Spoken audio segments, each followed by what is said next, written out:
galvoju, kad astrologija šiai dienai yra vertinama labai prieštaringai. Yra dalis palaikančių, suprantančių, yra dalis žmonių, kurie naudojasi astrologijos suteikiamomis žiniomis.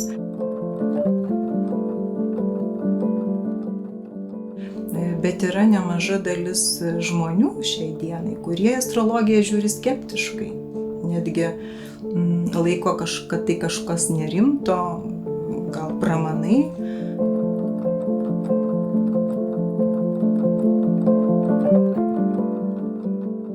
Kodėl taip yra? Tai matyt priežasčių yra ne viena. Bet viena jų tai yra, galima sakyti, šiandieninės visuomenės toks kaip ir mokslo ir racionalaus proto kultas. Kitaip sakant, kad nemaža dalis žmonių pasitiki ir tiki tuo, ką mokslas patvirtina arba atmeta. Ir to, ką protas paaiškinti negali, yra savaime laikoma nepriimtinu. Tokiu būdu mokslas, racionalus protas yra laikomas kaip ir pagrindiniu žmogaus pažinimo instrumentu. Čia svarbu yra tiek protas, nes ir supratimas, ir skaičiavimai. Astrologas privalo tiksliai skaičiuoti, nes 1-2 minutės gali iš esmės kardinaliai keisti situaciją. Bet be šitų konkrečių dalykų, be proto, be intelektinių savybių, astrologija yra labai svarbu ir vidinės savybės. Tai yra tos, kurios išsiugdomos per darbą su savimi, kurios yra daugiau racionaliu protu gal sunkiai įvardyjamos. Nes yra materiali gyvenimo pusė žmogaus, ar ne? Tai yra arba išorinė, arba kūno gyvenimas. Ir yra dvasinis gyvenimas, dvasinė gyvenimo pusė arba sielos gyvenimas. Tai štai galvoju, kad šiuolaikinis mokslas labiau orientuotas į tą išorinę žmogaus gyvenimo pusę, nors be jokios abejonės yra tyrinėjama ir dabar madinga sakyti transcendentiniai dėsniai, tarkim teologija. Bet visgi vidinė arba ta dvasinė žmogaus gyvenimo sudedamąją tyrinėja okultinė sfera. Arba kitaip sakant, okultiniai mokslai. Tai yra taip pat mokslai.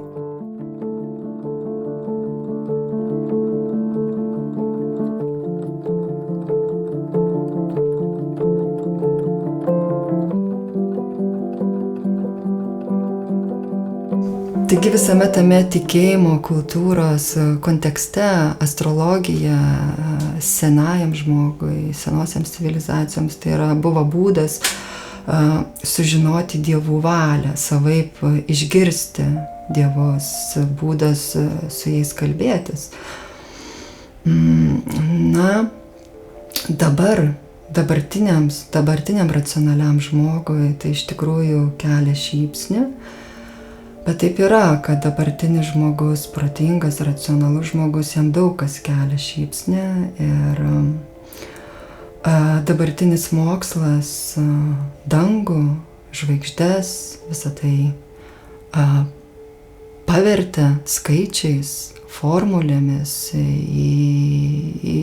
įdėjo į griežtus logikos rėmus ir tai, kas yra galbūt nesuskaičiuojama, racionaliai nepaaiškinama, tarsi yra braukiama, tai tarsi to nėra. Bet esmė yra ta, kad dangus yra tai, ko tu ne visada gali suskaičiuoti ir ką tu ne visada gali įrėminti. Tai yra tas pažinimas iš tikrųjų yra kur kas platesnis. Ir tai yra tai, ką mes žvelgdami į dangų, į naktinį dangų, į žvaigždėtą dangų, jaučiame, patiriame tą didybę, tą stebuklą. Tai, ką mes matome, tai yra dieviška ir ne visada paaiškinama racionaliu būdu. Astrologija yra tas pažinimas, kuris iš tikrųjų šiai dienai patiria labai didelį susipriešinimą, prieštarą. Jeigu žvelgiant iš istorinės perspektyvos, tai astrologija buvo mokoma okultinėse mokyklose. Ji buvo dvasinio žmonių arba kultūrinio gyvenimo dalis. Ir apie tai rašo ir istorijos knygos, ir pavyzdžiui, Senasis Egiptas, Mesopotamija, Babilonas. Vėlesniais laikais apie tai šiomis žiniomis naudojosi Aristotelis, Platonas. Pitagoro, pavyzdžiui, mokykloje greta kitų dalykų buvo dėstoma sakralioji matematika ir astrologija. Jeigu žiūrėti vėlesnius laikus, tai Renesanso laikotarpio astrologijos buvo mokoma Vakarų Europos universitetuose. Pavyzdžiui, tai buvo medicinos studijų sudedamąja dalis. Ir tik tai 17-18 amžius yra ta riba, kai vyko lūžis, kai astronomija buvo atskirta nuo astrologijos. Tai yra, kai pradėjo po truputėlį įsigalėti mokslinis požiūris į gyvenimą, tas arba materialistinis požiūris į gyvenimą. Ir nuo tada astronomija liko mokslu, vadinama, kas ir yra iki šiol, o astrologija liko šiek tiek kaip ir nustumta į tokį kaip ir užribį.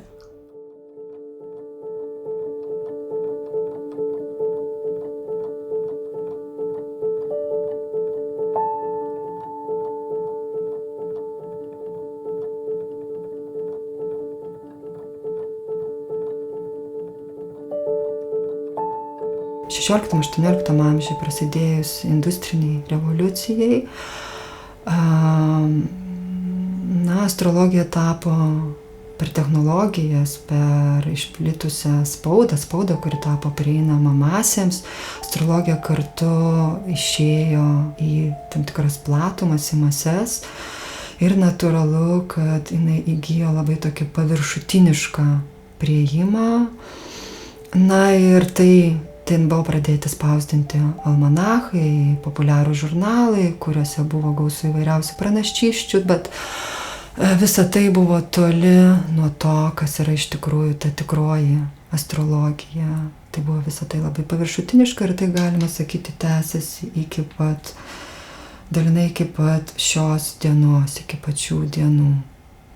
Profesionalumas bet kurioje srityje, ar tai būtų pedagogika, ar tai būtų inžinerija, ar tai būtų medicina, jisai kelia reikalavimus tiems, kurie užsiima šią sferą.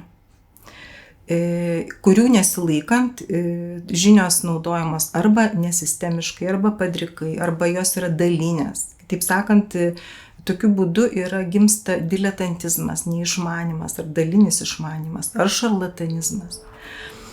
Astrologija yra rimta sfera, kurios studijos ir kurios išmanimas kelia didelius reikalavimus. Senovėje astrologija galėjo užsiimti toli gražu ne visi.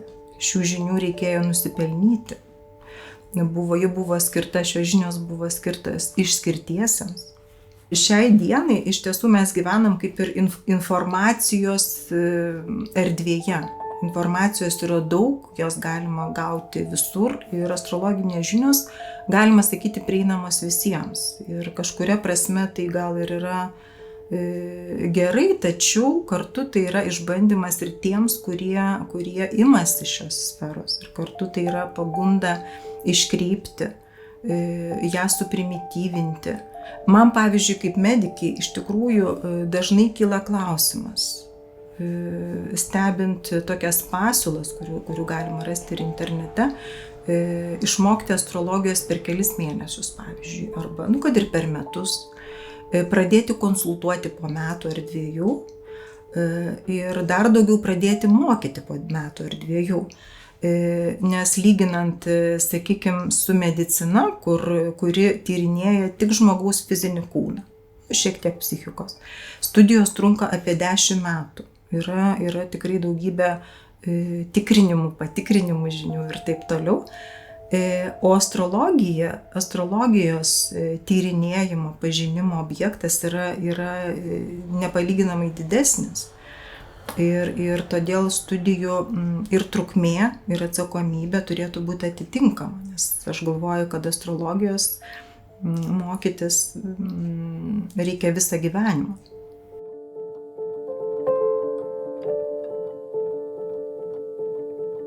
tam, kad dirbti su astrologija, iš tikrųjų reikalingas be galo platus akiratis ir išsilavinimas. Astrologas turi išmanyti ir matematiką, ir geometriją, ir turėti psichologinių žinių, ir gaudytis mitologiją, ir taip pat būti susipažinęs ir įsigilinęs galbūt net į tam tikras teosofinės kryptis, teologiją. Ir svarbiausia yra paties astrologo branda, gyvenimiška patirtis. Tarkime, mes turime pavyzdžių tų mokyklų, rimtos mokyklos, rimtos kryptis, juos savo astrologus ruošia iš tikrųjų labai rimtai. Tarkime, Dalai Lamos astrologas, jis pradžioje buvo vienuolis ir tam, kad jisai galėtų dirbti kaip astrologas, jam reikėjo mokytis 25 metus. Na ir dabar tam tikrose Tibeto mokyklose, tam, kad tu galėtum išeiti į astrologinę praktiką, tu turi mokytis 8 metus. Astrologo darbas iš tiesų yra susijęs su didelė atsakomybė, nes visada, kai žmogus kreipiasi vienu ar kitu klausimu į astrologą, jeigu žmogus ateina ne buitinių klausimų vedinas, ne kokią man mašiną pirkti ar kokius baldus pakeisti, bet jeigu jį iš tiesų atveda kažkokia gili problema, kuri taip prislėgia, kad jisai net normaliai gyventi negali, arba kažkoks klausimas, kuris neduoda ramybės ir jis nori rasti atsakymą tam, kad jisai galėtų judėti prieki, visada žmogus ateina tikėdamas, nes kitaip jis neateitų. O jeigu jis tiki ir pasitiki, jis atsiveria, jis yra atviras, jisai klauso ir geria kiekvieną žodį, ką jam sakai. Todėl yra didžiulė atsakomybė iš tiesų būti budriam ir galvoti, ką sakai. Nes tie žodžiai, tie išaiškinimai galbūt įtakos pasirinkimus ateityje. Mesgi nežinom, kokios svarbos šis pasirinkimas. Galbūt šis pasirinkimas kardinaliai pakeis žmogaus gyvenimą.